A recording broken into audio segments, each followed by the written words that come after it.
누가복음 14장 15절에서 24절 말씀입니다. 우리 같이 읽겠습니다. 함께 먹는 사람 중에 하나가 이 말을 듣고 이르되 무릇 하나님의 나라에서 떡을 먹는 자는 복되도다 하니 이르시되 어떤 사람이 큰 잔치를 베풀고 많은 사람을 청하였더니 잔치할 시각에 그 청하였던 자들에게 종을 보내어 이르되 오소서 모든 것이 준비되었나이다 하매 다 일치하게 사양하여 한 사람은 이르되 나는 밭을 샀음에 아무래도 나가 보아야 하겠으니 청컨대 나를 양해하도록 하라 하고 또 한 사람은 이르되 나는 소 5 겨리를 샀음에 시험하러 가니 청컨대 나를 양해하도록 하라 하고 또 한 사람은 이르되 나는 장가 들었으니 그러므로 가지 못하겠노라 하는지라 종이 돌아와 주인에게 그대로 고하니 이에 집 주인이 노하여 그 종에게 이르되 빨리 시내의 거리와 골목으로 나가서 가난한 자들과 몸 불편한 자들과 맹인들과 저는 자들을 데려오라 하니라. 종이 이르되 주인이여 명하신 대로 하였으되 아직도 자리가 있나이다. 주인이 종에게 이르되 길과 산 울타리로 나가서 사람을 강권하여 데려다가 내 집을 채우라. 내가 너희에게 말하노니 전에 청하였던 그 사람들은 하나도 내 잔치를 맛보지 못하리라 하였다 하시니라. 아멘. 누가복음 126번째 시간입니다. 모아놓고 보니입니다. 성도가 전도를 해야 됩니다. 전도해야 하는 목적은 두 가지입니다. 첫 번째는 사람을 그리스도에게로 인도하여 구원하기 위해서입니다. 대부분 이 목적을 가장 크게 생각하고 전도하는 목적이라 그러면 제일 먼저 떠올리는 이유죠. 그러나 또 다른 하나의 목적은 사람들의 멸망을 확정하기 위해서입니다. 이렇게 됩니다. 그러니까 쉽게 설명드리면 누가 하나님의 심판대 앞에 가가지고 난 복음에 대해서 들어본 적이 없는데요. 이 말을 못하도록 하기 위해서. 뭔 말인지 아시겠어요? 난 들어본 적이 없는데요. 그 말을 못하도록 하기 위해서 전도하는 겁니다. 두 가지 목적, 두 번째 목적입니다. 복음이 땅끝까지 증거되어야 하는 이유 역시도 마찬가지입니다. 사도행전 1장 8절에서 땅끝까지 이르러 증인이 될 거라 그랬죠. 그래서 세상에 흩어진 사람들을 구원하기 위해서이기도 하지만 온 세상 사람들이 예수 그리스도의 십자가에 대해서 복음에 대해서 들어야 그들이 믿지 않음으로 멸망에 이르게 되는 것이죠. 지극히 개인적인 생각입니다만은 그러니까 개인적인 생각이에요. 정말로 끝이 얼마 남지 않았다 하는 생각을 이번에 올림픽 개막식 보면서 하게 됐습니다. 올림픽 개막식 여러분들 보신 분들도 있겠지만 그 몇 장면을 보니까 이거 뭐 게이들 잔치를 했어요. 그래가지고 뭐 드레스를 입고 막 춤을 추길래 여자겠지 했더니 수염이 이렇게 나가지고 막 그러기도 하고 하여튼 엉망진창이었습니다. 보고 와 이거 엉망진창이다. 그러고 이제 왜 이럴까 그러고 봤더니 정말 그러면서 이제 성경 말씀 몇 구절을 이렇게 떠올리고 이렇게 하다 보니까 진짜 끝이 와가는구나. 왜냐하면은 제가 옛날에 그 학교 다닐 때 선교학 교수님이 그런 말을 했어요. 선교하는 목적이 땅끝까지 복음이 전하기 위함인데 땅끝까지 복음을 전해야 세상이 끝이 온다는 거예요. 그래서 선교사들은 천국에 대한 소망을 갖고 그래서 빨리 하나님 나라가 도래하기를 바라는 마음으로 땅끝까지 복음을 전해야 된다. 그래서 그때 당시에 뭐 몇 개 나라가 있고 몇 개 민족이 있는데 아직까지 뭐 4분의 3 정도는 이렇게 복음이 들어갔지만 아직까지 뭐 4분의 1 정도는 남아 있는데 그 나라가 아직 못 들어가고 있다. 뭐 이런 이야기들을 들었었거든요. 그게 벌써 99년, 2000년에 들은 수업이구나. 2000년에 들은 수업이니까 24년 정도 됐죠. 그런데 그 시간 동안에 어떤 일이 있었냐면 인터넷이 전 세계에 보급이 되고 이제는 누구나가 복음을 접할 수 있는 그런 시스템이 갖춰져 있는 상태입니다. 아무리 낙도어지에 있어도 복음을 들을 수 있는 시대가 됐죠. 그러면서 제가 말씀 한 가지가 떠오르게 됐는데 마태복음 24장 14절 말씀 같이 읽습니다. 이 천국 복음이 모든 민족에게 증언되기 위하여 온 세상에 전파되리니 그제야 끝이 오리라. 아멘. 이거 예수님께서 하신 말씀입니다. 복음이 온 세상 끝에 전파되면 그제야 끝이 올 거라는 거야. 그래서 이제는 이 정말 인터넷이라는 것이 2000년 그때만 해도 인터넷이라는 게 있기는 있었어요. 그러나 이 정도로 복음률이 막 획기적으로 많지는 않았고 그냥 뭐 하여튼 그랬습니다. 초창기 단계. 근데 그 한 20년의 시간 동안에 아주 전 세계로 인터넷이 퍼져나가게 되면서 이건 정말 끝이 왔구나 이런 생각을 하게 됐습니다. 여러분들 천국 복음이 모든 민족에게 증거되면 그때가 이 세상의 끝입니다. 인터넷을 통해서 누구든지 복음을 접할 수 있는 시대가 되었고 이제는 정말로 끝이 얼마 남지 않았다라는 생각을 하게 됩니다. 그래서 정말 좀 무섭더라고요. 두렵기도 하고 최근에 일어난 몇 가지 올림픽 개막식이나 뭐 그런 성경을 연구하는 거나 이런 것들을 이렇게 보면서 좀 나도 정신을 차려야 되겠다. 나도 정신을 차려야 되겠다. 그런 생각을 많이 하게 됐습니다. 끝이 다가오는 것을 보는 성도는 두 가지의 힘을 써야 됩니다. 여러분들 이 죽음에 가까우면 사람의 인생도 마찬가지죠. 끝이 진짜 죽음이 임박하는 순간에는 질문이 굉장히 단순해집니다.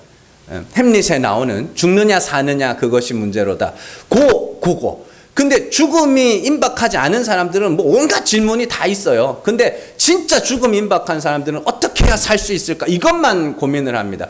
성도도 마찬가지입니다. 정말 이 세상이 가까이 왔음을 정말 절박하게 깨닫고 나면 질문이 정말 간단해집니다. 첫 번째는 뭐냐면 내가 올바른 믿음을 갖고 있는가? 예수를 믿어야 구원을 받는다고 하는데 내가 정말 올바른 믿음을 갖고 있는가? 그게 첫 번째입니다.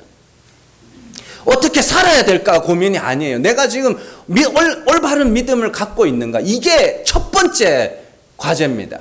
그래서 말씀에 성경에 관심을 갖고 말씀에 깊이 이렇게 빠지게 되고 정말로 탐독하게 되는 것이죠. 그리고 두 번째가 좀 긴박함을 갖고 복음을 전해야 되는 겁니다. 가족을 구원하기 위해서 정말로 끝이 있고 사람이 죽은 다음에 혹은 이 세상이 끝난다고 하면 뭐 어떡할 거예요 그거. 나만 구원받으면 끝이에요. 그건 또 아닐 거 아닙니까? 긴박함을 갖고 복음을 전하게 되는 것이죠. 이러한 복음 전도의 긴박성에 대해서 사도 바울이 아주 적절한 비유로 드는 것이 빚진 자에 대한 이야기입니다. 로마서 1장 14절에서 15절 말씀 같이 읽습니다. 헬라인이나 야만인이나 지혜 있는 자나 어리석은 자에게 다 내가 빚진 자라. 그러므로 나는 할 수 있는 대로 로마에 있는 너희에게도 복음 전하기를 원하노라. 아멘. 빚진 자. 이게 뭐냐면 사람이 빚이 있으면 어때요? 이거 빨리 갚아버리고 싶고, 그죠? 물론 요즘에는 레버리지라 그래가지고, 왜 그 참 영어를 쓰나 몰라. 대출 같은 거 이렇게 받아가지고, 투자해가지고, 돈 불려서 이렇게 하는 그런 걸 이야기도 합니다만은, 어쨌든 사람은 빚이 있으면 이거 빨리 갚고 싶거든요. 그러니까 사도 바울이 그런 내용을 쓰는 겁니다. 야, 내가 헬라인이나 야만인이나 내가 빨리 복음을 전하고 싶어. 이걸 빚진 자라는 표현으로 이렇게 사용하는 거예요. 빚을 갚아버리는 거, 빨리. 여러분들, 제가 말씀드리지만 다른 사람을 믿게 하라는 말이 아닙니다. 복음을 전하라는 이야기입니다. 하나님께서 우리에게 주신 사명은 다른 사람들을 믿게 만드는 게 아니고 복음을 전하는 거예요. 믿고 안 믿고는 하나님 소관입니다. 여러분들, 우리는 진짜 내 자식이나 내 식구나 이렇게 그 습관 하나 못 뜯어 고쳐요. 우리는 그렇잖아요. 집에서 보면. 근데 어떻게 믿음을 갖게 하겠냐고. 복음을 들려주는 겁니다. 그게 우리의 사명이에요. 그러니까 전도하세요 그러면 누굴 교회 데리고 오지? 그게 아니라 가서 말하시라고요. 하나님 죽은 자를 살리시는 분이심을 말하시라고요. 그래서 우리는 그리스도와 같은 죽음을 죽어야 산다고 그걸 말하시라고요. 그러면 돼요. 그게 우리가 사명을 감당하는 겁니다. 우리는 복음을 전하는 것이고 그 다음은 하나님에게 달린 것입니다. 그러니 내가 사람을 믿게 하겠다는 교만한 마음도, 또 어차피 믿을 사람은 믿을 것이니 나는 아무것도 안 하겠다는 게으른 마음도 다 버리시고 그냥 주신 사명대로 하나님이 죽은 자를 살리시는 분이래, 우린 예수를 믿어야 구원에 이른데, 이걸 말씀을 하시라니까요. 그게 전도예요. 그러면 여러분들이 전도를 어떻게 해요? 수천 명도 할 수 있고 수만 명도 할 수 있는 게 전도입니다.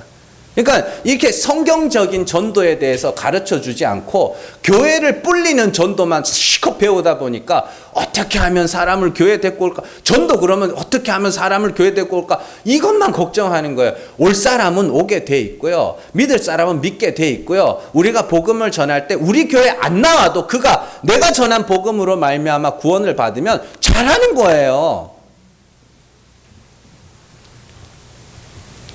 그러니까 빚 갚는 마음으로 빨리빨리 빚 갚으세요. 가가지고 들었어? 못 들었어. 그러니까 빚 갚는다고 이렇게. 오늘 말씀은 그런 내용을 담고 있는 말씀입니다. 오늘 말씀은 지난 시간에 배운 내용과 이어지는 내용입니다. 지난 시간뿐만 아니라 지지난 시간에 배운 내용과도 계속해서 이어지는 내용입니다.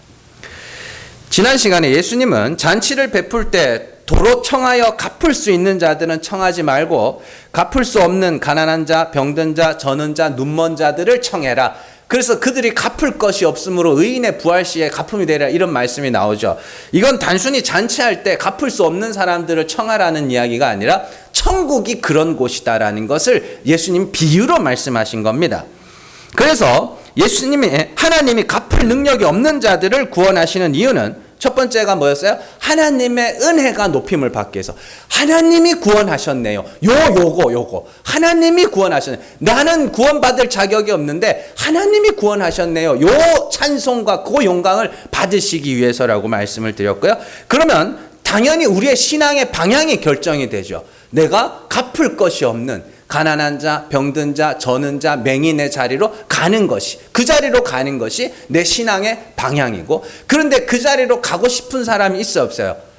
가난하고 싶은 사람 아무도 없죠. 병들고 싶은 사람 아무도 없고, 눈 멀고 귀 멀고 절고 싶은 사람 아무도 없죠. 그러니까 하나님이 끌고 가시는 겁니다. 그리로. 그래서 하나님이 우리 가운데 어떻게 역사하시는가, 그 하나님의 역사하심을 분별할 수 있게 된다고 그랬어요.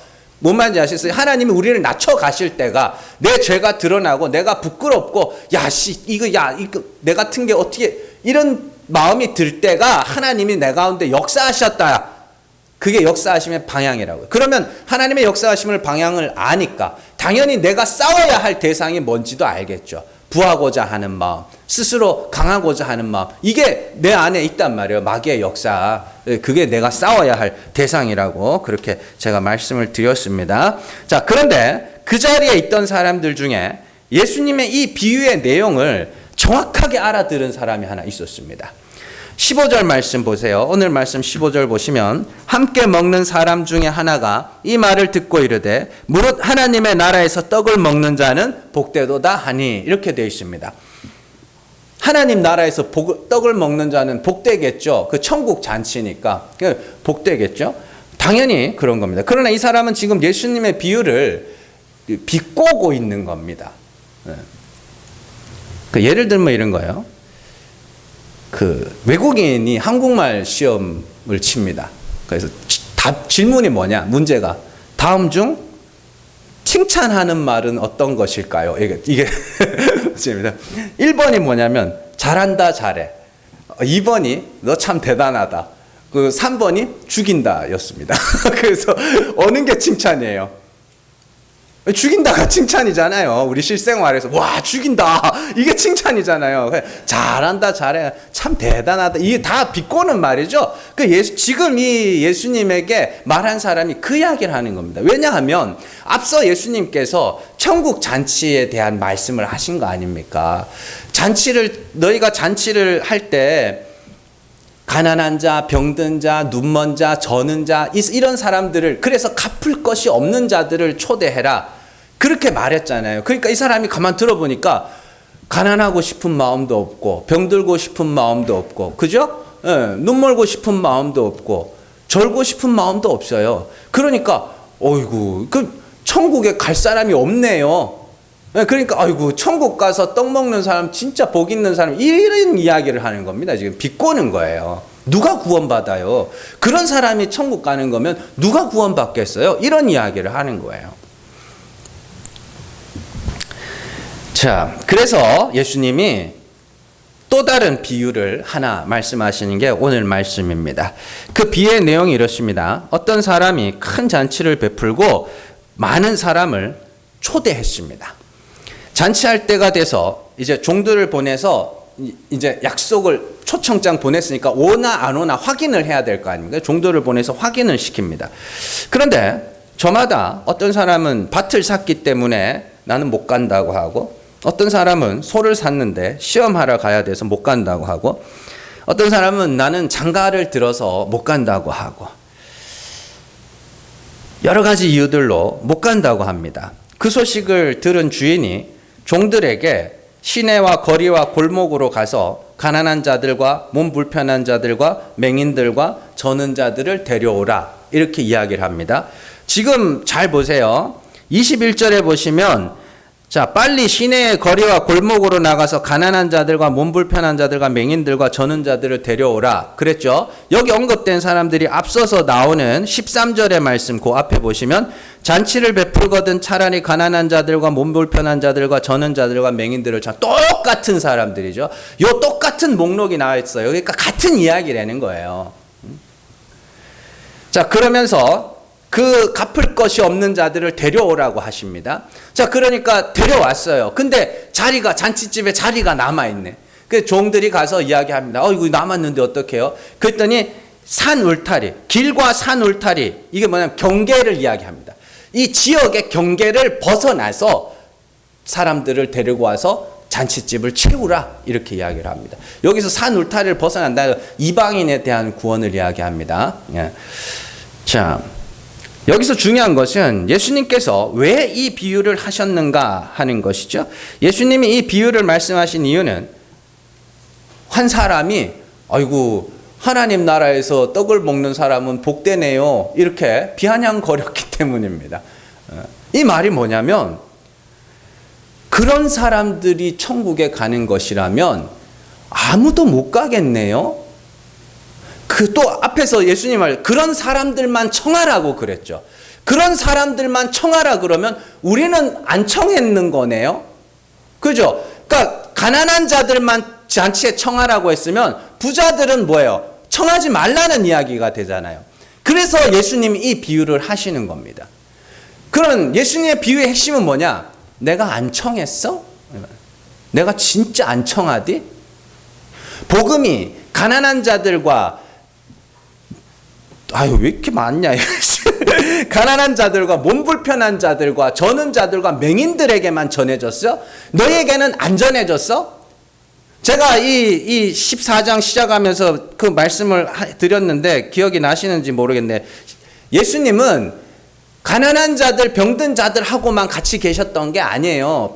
지금 이 말씀이 선포되고 있는 것이 바리새인의 집이라니까요. 그러니까 바리새인에게도 예수님은 다가가셨고 모든 사람에게 다 다가가셨고, 복음이라는 것이 어떤 특정한 사람들에게만 전해지는 것이 아니라 모든 사람들에게 전해진 거예요. 그런데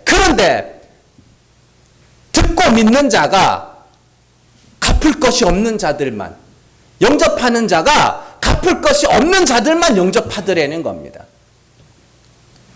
그래서 그 바리새인들에게도 예수님이 하신 말, 야, 내가 진짜로 그 사람들만 청한 거야? 천국 잔치가 그 사람들에게만 청해진 거야? 너에게는 안 청해졌어? 세례 요한이 회개하라, 천국이 가까웠다 말한 것이 정말로 그 일반 사람들에게만 전해진 거야? 너에게는 안 전해졌어? 예수님이 오셔서 회개하라, 천국이 가까웠다 하신 그 말씀이 정말로 특정한 사람들에게만 선포됐어? 아니잖아. 너희에게도 선포됐잖아. 이 말씀을 하시는 거예요. 너네가 거절했잖아.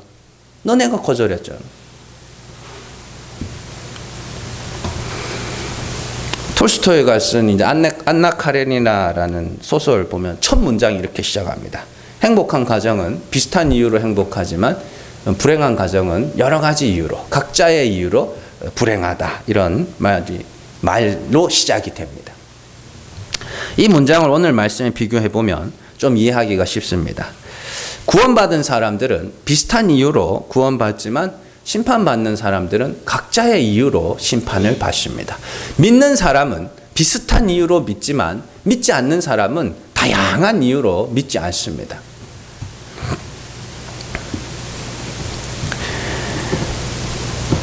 자, 여러분들 좀 유치하지만 제가 이해를 돕기 위해서 예로 드는 겁니다. 유치한 예입니다. 그러니까 오해하지 말고 들으세요. 만약에 우리 교회를 나와야 천국에 갈 수 있다고 치자고요. 예를 드는 겁니다. 이단이다 하지 마시고 우리 교회를 나와야 천국에 갈 수 있다고 하자고요. 근데 어떤 사람은 이 교회에 있는 성도가 마음에 안 들어서 교회를 안 나오고, 어떤 사람은 교회가 지하라서 교회를 안 나오고, 어떤 사람은 목사의 설교가 마음에 안 들어서 교회를 안 나오고, 어떤 사람은 교회가 작아서 교회를 안 나오고, 어떤 사람은 텔레비전을 보고 막 텔레비전에 교회 욕이 엄청 많이 나오잖아요. 그 텔레비전을 보고 교회가 뭐 이래서 안 나왔다고 치자고요. 그들이 어떤 이유로 교회를 안 나왔건 간에 각자의 이유가 있겠죠. 다 중요한 건 그들이 결국엔 교회를 안 나왔다는 겁니다. 자, 노아의 방주를 생각해 보세요. 노아의 방주를 타야 홍수에서 구원을 받습니다. 그런데 그 시대에도 많은 사람들이 살았는데 노아가 방주를 짓고 비 오면 방주 타세요 이렇게 했단 말이에요. 의를 선포하는 노아라 그러잖아요. 비 오면 방주 타라, 그게 의를 선포하는 겁니다. 자, 그런데 아무도 안 탑니다. 다 이유가 있는 거죠. 다 이유가 있겠죠. 그러나 그들이 어떻게든 뭐예요? 방주를 안 탔다는 거예요. 우리 교회에 나와야 천국 간다 그러면 사람들 우리 교회에 나와야 되는데 각자의 이유로 안 나오는 겁니다. 그러나 어떤 이유를 대든지 간에 그들은 뭐 하는 거예요? 안 나오는 거예요. 이거를 심리학적으로도 설명할 수 있습니다. 미움받을 용기. 미움받을 용기. 맞아요? 아들러. 아들러라는 심리학자가 한동안 유행을 했습니다. 그 사람이 뭐냐면 그 사람의 이론대로 이걸 설명하며 있습니다. 교회 안 가기로 작정을 해놓고 이유를 찾기 시작하는 거예요. 이유가 있어서 안 나가는 게 아니고 이거를 안 나가기로 마음을 먹고 안 나갈 이유를 찾는 겁니다. 100% 맞다고는 할 수 없지만 여러분들 주변에 한번 잘 살펴보세요. 교회뿐만이 아니라 주변에 자기 자신을 한번 돌아보세요. 약속이 있어요. 약속이 있는데 영 불편한 약속이야. 그러면 이제 어떻게 해요? 안 가고 싶어. 그때부터 뭐 하기 시작해요? 안 갈 이유를 찾기 시작하는 겁니다. 솔직히 그렇잖아요. 다 모든 경우가 그렇다는 건 아닙니다. 근데 이런 거예요. 자, 예수를 믿어야 구원에 이른다. 근데 예수를 안 믿기로 작정을 해놓고는 안 믿는 이유를 찾아. 교회를 다녀야 구원을 받는다 그렇다고 치자고요. 교회를 안 나가기로 해놓고 안 나갈 이유를 찾다 보니까 이 이유가 수만 가지가 넘네. 그래서 왜 안 나가는 거야? 이유를 물어보면 이래서 안 나가고 저래서 안 나가고 저래서 안 나가고 뭐 강압하지 마라 뭐 어쩌고 저쩌고 지가 안 나가고 싶은 거죠. 그런 거죠. 자, 이와 같은 원리로 구원받는 사람들은 가난한 자처럼 병든 자처럼 저는 자처럼 맹인처럼 갚을 것이 없는 자가 되어 주인의 청함에 응답되지만 멸망받는 사람들은 각자의 이유로 청함에 응하지 않고 멸망을 자초하게 됩니다. 그런데요, 이 비유가 누가복음에서는 이렇게 끝나는데 마태복음에서는 이 비유를요 설명하면서 잔치에 참여한 자를 택하신 자라고 이야기를 합니다. 마태복음 22장 9절에서 10절 말씀 같이 읽습니다. 내거리 길에 가서 사람을 만나는 대로 혼인잔치에 청하여 오라 한데 종들이 길에 나가 악한 자나 선한 자나 만나는 대로 모두 데려오니 혼인잔치에 손님들이 가득한지라. 14절 같이 읽습니다. 청함을 받은 자는 많되 택함을 입은 자는 적으니라. 아멘. 선택에 대한, 하나님의 선택에 대한 이야기가 나옵니다. 오늘 비유와 같은 내용의 비유를 말씀하시면서 이 결론으로 청함을 받은 자는 많대. 모든 사람이 다 청함을 받는데 택한 자만 오더라. 택한 자만 응하더라. 이런 이야기를 하는 거예요. 여기서 예수님이 왜 택함에 대한 말씀을 하시는지를 이해를 해야 됩니다.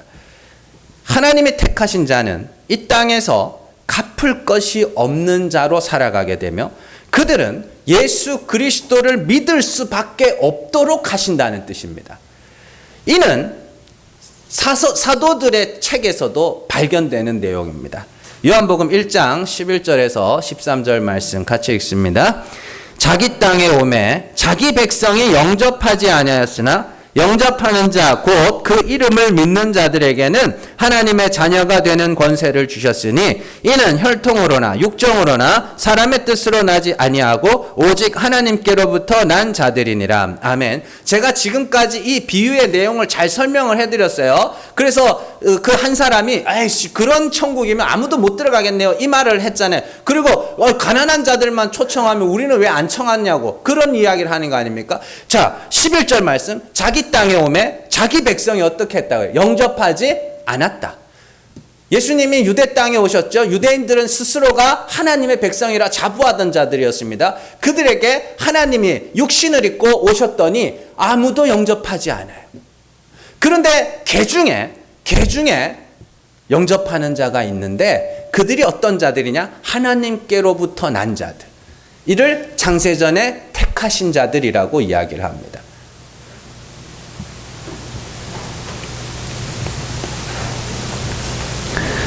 자, 야 이게 이렇게 글로 쓰면서 저는 이렇게 다 글로 쓰잖아요.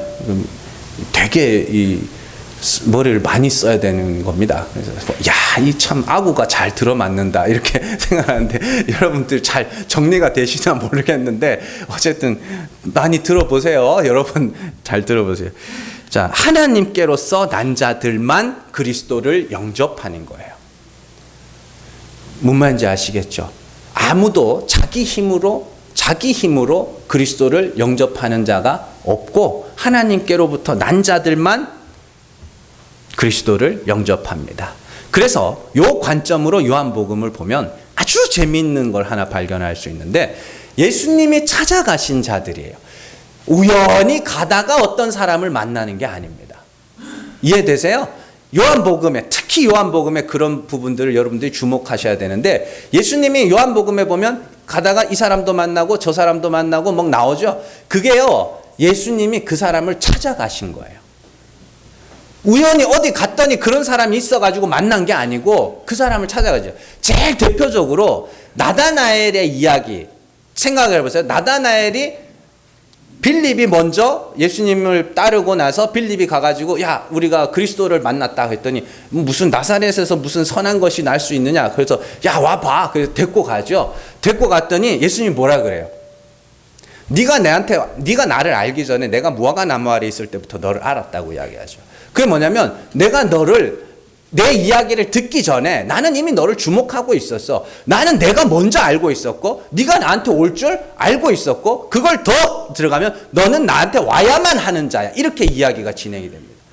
자, 사마리아의 수가성 여인들 마찬가지죠. 원래 유대인들은요 사마리아 땅으로 안 갔습니다. 근데 예수님이 갔어요. 수가성을 찾아갔어요. 그때가 12시였습니다. 12시 맞죠? 12시 맞을 겁니다. 그때 유대인들의 관습에 의하면 그 시간에는 물을 안 들어간다 그래요. 어쨌든 그건 중요한 거 아닌데 자 하필 그 시간에 그 수가성의 여인이 나와서 예수님을 만나죠. 그런 겁니다. 택하신 자를 예수님이 뭐 하신 거예요? 찾아가신 거예요. 그런 관점으로 여러분들이 요한복음을 보면 되게 재밌게 볼 수 있습니다. 어쨌든 자 여기서 이제 중요한 것은 영접하는 자들은 하나님께로부터 난 자들이라고 하는 것이죠. 그런데 사도 바울은요, 이 말씀에다가 그 영접하는 자들이 어떤 자들인지를 잘 설명을 해줍니다. 고린도전서 1장 26절에서 30절 말씀 같이 읽습니다.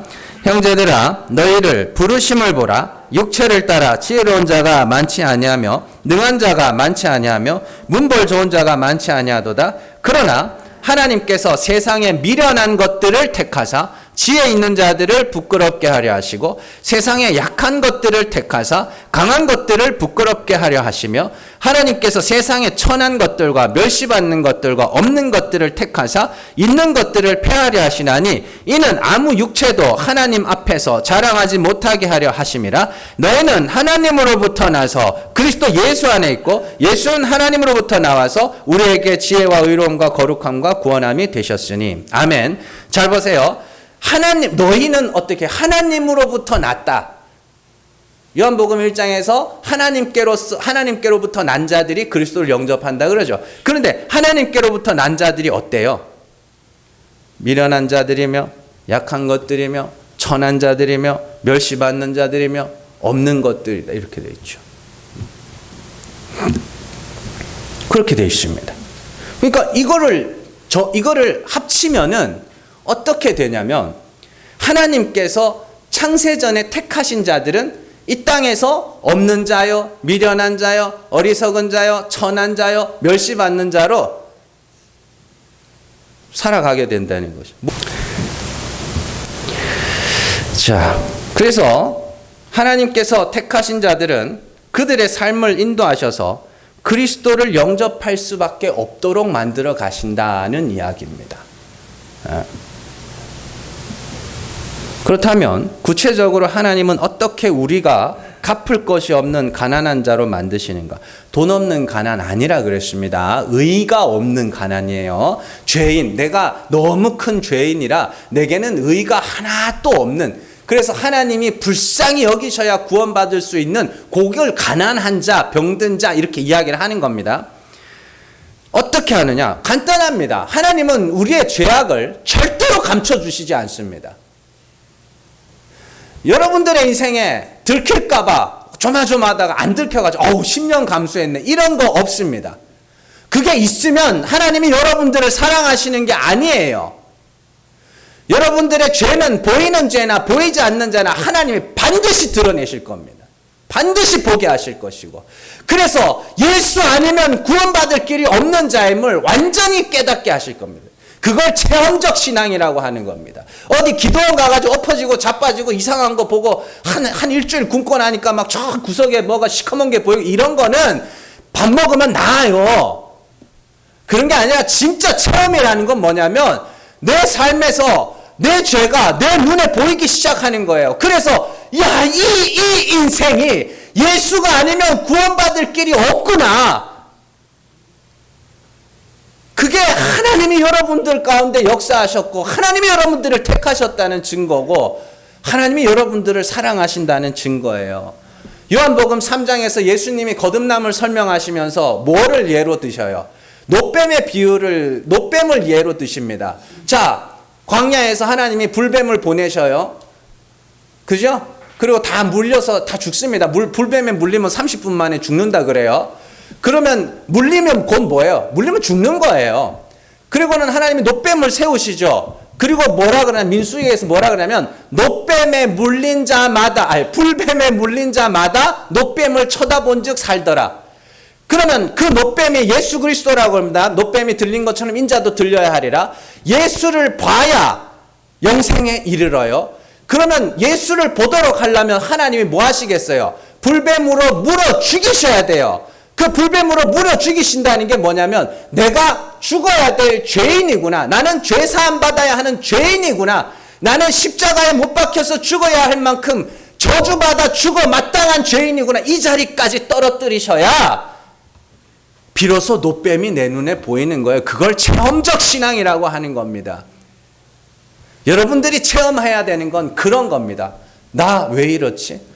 나 왜 이런 인간이지? 나 왜 이렇게 악한 인간일까? 이런 걸 체험하셔야 되는 거예요. 그래서 이래서 예수를 믿어야 된다 그러는구나. 이래서 십자가가 내게는 필요한 거구나. 그 경험이 있으셔야 된다고.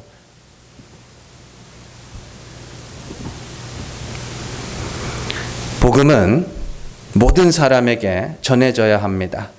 한 사람도 복음을 듣지 못하는 자가 없어야 됩니다.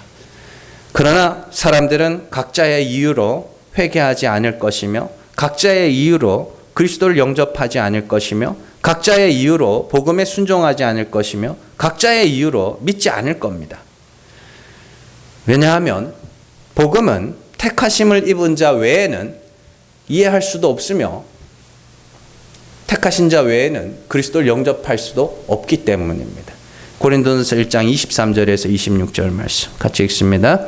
우리는 십자가에 못 박힌 그리스도를 전하니 유대인에게는 거리끼는 것이요 이방인에게는 미련한 것이로되 오직 부르심을 받은 자들에게는 유대인이나 헬라인이나 그리스도는 하나님의 능력이요 하나님의 지혜니라. 아멘. 자, 십자가에 못 박힌 그리스도를 전하니까 보통의 사람들에게는 거리끼고 미련한 것으로 들려요. 그런데 24절 부르심을 받은 자들에게는 십자가에 못 박히신 그리스도가 하나님의 능력과 하나님의 지혜로 들린다 그래요. 그리고 우리가 앞서 읽었던 부르심을 받은 자들이 어때요? 26절에서 30절. 바로 24절 뒤에 나오는 말씀이에요. 그 부르심을 받은 자들이 어떠한가 봤더니 육체를 따라 지혜로운 자가 많지 아니하며 능한 자가 많지 않고 문벌 좋은 자가 많지 않고 도리어 약하고 미련하고 천하고 멸시받고 없는 자들이래. 그러면 그 부르심을 받은 자들은 어떤 자들? 하나님이 택하신 자들. 그래서 하나님이 이 인생 속에서 예수를 믿을 수밖에 없도록 인도하시는 자들. 오늘 비유가 그 이야기예요. 모두에게 전해졌지 않느냐? 모두에게 복음이 전해졌지 않느냐? 그런데 가난한 자들, 병든 자들, 눈먼 자들, 저는 자들만 응하지 않았느냐? 예수가 오셔서 참 하나님이 어떠한 분이신지, 구원이 어떻게 이르는지 천국의 복음을 온 사람들에게, 모든 사람들에게 전해줬으나 응답한 이가 그들이 아니냐? 근데 왜 우리는 안 청해요? 이러고 있으면 어떡하냐? 그런 이야기를 하시는 겁니다. 그래서 우리에게도 먼저 믿은 자들에게도 종들이죠. 그래서 가서 이제 경계를 넘어가 이방인에게로 넘어가서 경계를 넘어가서 어떻게 해요? 모든 사람에게 전해라. 모든 사람에게 전하면 가난한 자, 병든 자, 눈먼 자, 저는 자들만 찾아올 거다. 그렇게 이야기를 하는 겁니다. 그럼 여기서 우리가 몇 가지 결론에 이를 수 있습니다. 첫 번째 결론은요. 교회는 성도는 목사는 딴소리 할 것 없이 십자가에 못 박힌 그리스도만 전해야 된다는 겁니다. 전도가 창세전에 택하신 자 하나님의 부르심을 입은 자들을 찾아내는 것이라면 딴소리 할 것 없이 부르심을 받은 자들만 알아들을 수 있는 십자가에 못 박힌 그리스도를 모든 사람에게 전해야 된다는 겁니다. 두 번째 결론은 누구든지 십자가에 못 박힌 그리스도를 믿는 자는 하나님이 택하신 자요 하나님의 자녀임을 인정하셔야 된다는 것이죠. 그가 어떠한 삶을 살았든지 그의 신분이 어떠하며 혈통이 어떠하며 재산이 어떠하며 배운 것이 어떠하며 지나온 삶이 어떠하든지 그가 그리스도를 영접했다면 그는 하나님께 택하심을 입은 자들이며 그리스도를 영접하면 그는 뭐한 거야? 하나님의 자녀이며 하나님의 부르심을 입은 자들이라는 소리입니다. 그의 삶의 행적이 궤적이 어떠하든지 간에 그렇다는 겁니다. 이게 중요한 거예요. 그래서 교회 안에는 그리스도 외에 다른 것으로 차별이 있으면 안 된다고 이야기를 하는 겁니다. 야고보서 2장 1절 말씀 같이 읽습니다. 네, 형제들아 영광의 주 곧 우리 주 예수 그리스도에 대한 믿음을 너희가 가졌으니 사람을 차별하여 대하지 말라. 아멘. 차별은 나쁜 거니까 하지 말자. 이러니까 이 프랑스 올림픽 개막식 같은 그런 일들이 일어나는 거고, 교회 안에서 말하는 차별은 우리는 우리의 거룩함과 의로움과 지혜와 구원함이 되시는 이는 오직 예수 그리스도 뿐이니 그들의 행위나 돈이나 생김새 이런 것들로 귀하다 천하다 하지 말아라. 심지어는 은사까지라도, 그 고린도 교회 안에 문제가 된 게 은사였잖아요. 이 은사는 신령하고 저 은사는 신령하고 너는 뭐 은사가 없냐? 아이씨 없다. 그래 너는 조금 좀 꺼져. 이렇게 그런 일들이 일어나고 있었잖아요. 그러니까 사도 바울이 은사가 네가 개발한 거야? 성령이 준 거지. 그렇게 이야기해. 그렇게 은사론의 근본을 치고 들어가. 네가 얻은 게 아니잖아. 하나님이 주신 거지. 근데 왜 그걸 갖고 사람을 급을 나눠? 그렇게 이야기를 하는 거고요. 은사도 마찬가지고, 뭐 우리 저기 뭐 옷차림 같은 것도 마찬가지고, 뭐 좀 냄새가 나는 옷 입고 오면 안 됩니까? 예? 뭐 몸빼 바지 입고 오면 안 돼요? 참 교회 또 얼마나 참 웃긴 게 뭐냐면, 한쪽에서는 성도 수들 줄어든다고 막 그러고, 한쪽에서는 썬데이 크리스찬 그러고 조롱하고 뭐 이래요. 주일날이라도 나와주는 게 어딘데. 그런 게 아니라 예수 그리스도, 그것이 성도들을 가름하는 유일한 잣대가 돼야 된다는 겁니다. 그러니까 한번 잘 생각해 보세요. 가난한 자들이 갚을 것이 없는 자들이 잔치집에 왔어요. 잔치집에 다 모아놓고 보니까 전부 가난한 자들이, 갚을 게 아무것도 없어. 그래서 이 잔치에 초청해준 주인에게 그냥 고마워할 따름이에요. 그래서 누가 거기서 잘났다가 할 거냐고.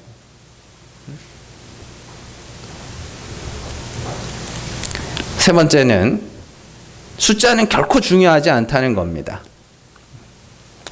예수를 믿는 자가 중요하지 많은 숫자가 중요한 게 아니라는 겁니다. 그러니까 이게 참 그래요.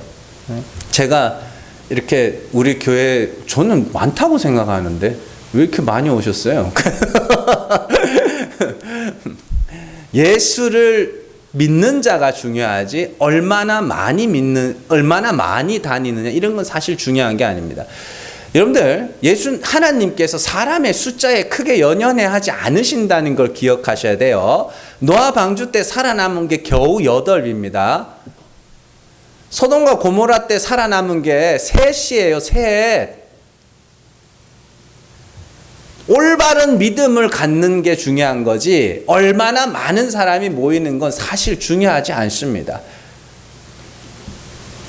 그렇다고 뭐 적은 것도 좋은 건 아니에요. 많이 오면 그냥 좋은 거고, 중요한 건 예수를 믿는 사람이 되는 게 중요한 거죠. 자, 그래서 하나님께서 우리를 보내시는 이유는 복음을 전하라고 보내신 거예요. 사람을 데리고 오라고 보낸 것이 아니라 복음을 전하라고. 우리가 복음을 전하면 어떻게 돼요? 하나님의 능력이 그 사람을 믿게 한다라고 돼 있잖아요. 그러니까 올바른 복음을 전하시라고. 자, 끝으로 참 우리 교회 이렇게 모아놓고 보니 다들 그냥 그렇더라고요. 이렇게 모아놓고 보니 다들 죄 많은 인생이고, 하나님께서 그 인생 가운데 역사하셔서 여러 일들 겪게 하시면서, 야, 정말 나는 죄인이 맞구나, 그걸 깨닫게 하셔서 모아놓고 보니 다 가난한 자고, 다 병든 자고, 다 눈먼 자고, 다 저는 자고. 그래, 전다는 건 똑바로 서지 못한다는 거예요. 그래서 구원을 하나님 앞에 선다 이렇게 표현하죠. 똑바로 서는 걸 구원이라고 하고, 전다, 뭐 꺾였다 이런 거는 이제 심판을 이야기하는 거예요. 자, 그렇게 모아놓고 보니 그런 거예요. 그러면 이렇게 다들 가난한 자요, 병든 자요, 눈먼 자요, 저는 자요. 그래서 하나님이 불쌍히 여기셔야 구원에 이를 수 있는 죄인입니다 하는 성도들이 이렇게 모였습니다.